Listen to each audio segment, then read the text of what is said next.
Welcome back to Frontline News. I'm Cody Ann Barrett. It's now time for Frontline Business. Barbados-based Signia Financial Group Incorporated, an associated company of Grace Kennedy Limited, has acquired Globe Finance Incorporated, strengthening Grace Kennedy's foothold in the merchant bank market in Barbados.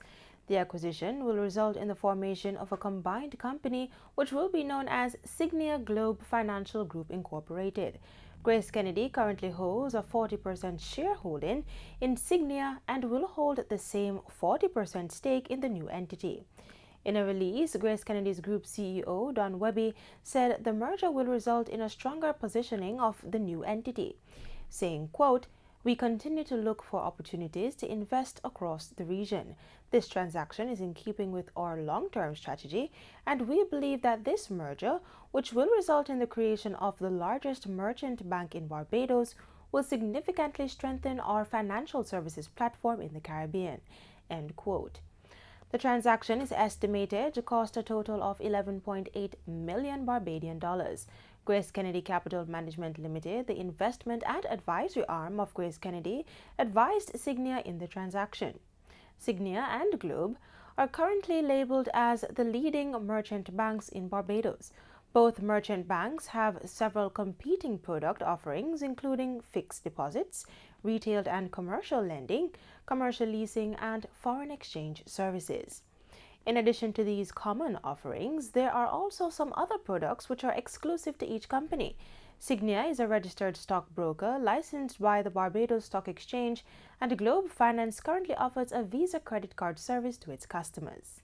Finance Minister Dr. Nigel Clark says steps are being taken to ensure that the Statistical Institute of Jamaica Statin is able to retain highly qualified staff.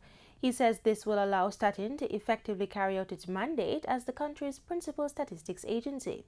He points out that Statin's employees are being heavily recruited overseas, particularly by Caribbean territories that are developing national statistics databases and platforms.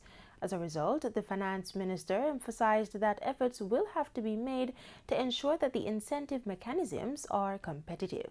Canadian Foreign Minister Chrystia Freeland returned to Washington on Tuesday for talks aimed at rescuing the North American Free Trade Agreement as an October 1 deadline draws near. After more than a year of negotiations, Canada and the United States are still trying to resolve bilateral differences over the NAFTA Accord that also includes Mexico. U.S. President Donald Trump, who has said he is prepared to tear up NAFTA, has struck a bilateral trade deal with Mexico and threatened to push ahead without Canada. U.S. officials have said time is running out to agree on a text that can be signed by American, Canadian, and Mexican leaders by November 30, before the current Mexican government leaves office. On the foreign exchange market, the US dollar is being sold for an average $136.90. The Canadian is trading at $104.24, the pound sterling for $178.90, while the euro is being sold for $157.89. In Monday's trading session, the JSE Combined Index advanced by 3,150 points to close at over 300,000. Overall market activity resulted from trading in 58 stocks, of which 33 advanced, 15 declined, and 10 traded firm. The Junior Market Index declined by 23 points to close at 3,369.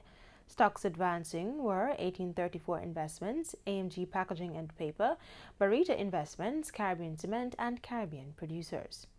Stocks declining were Blue Power Group, Carreras Limited, Diamond Trading, Phosphate Company, and Honeybun.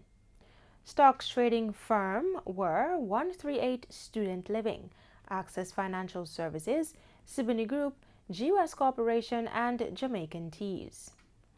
Barita Investments was the volume leader with over 1 million units, followed by JMMB Group, also with over 1 million units, and Everything Fresh with over 724,000 units. And in news in oil prices rose more than 2% on Tuesday as U.S. sanctions squeezed Iranian crude exports, tightening global supply despite efforts by Washington to get other producers to increase output. Brent crude futures rose $1.67 to $79.04 a barrel, a 2.2% gain. U.S. West Texas Intermediate WTI crude futures gained $1.95 or 2.9% to $69.49 a barrel. And that's it for Frontline Business. I'm Cody Barrett, present viewing.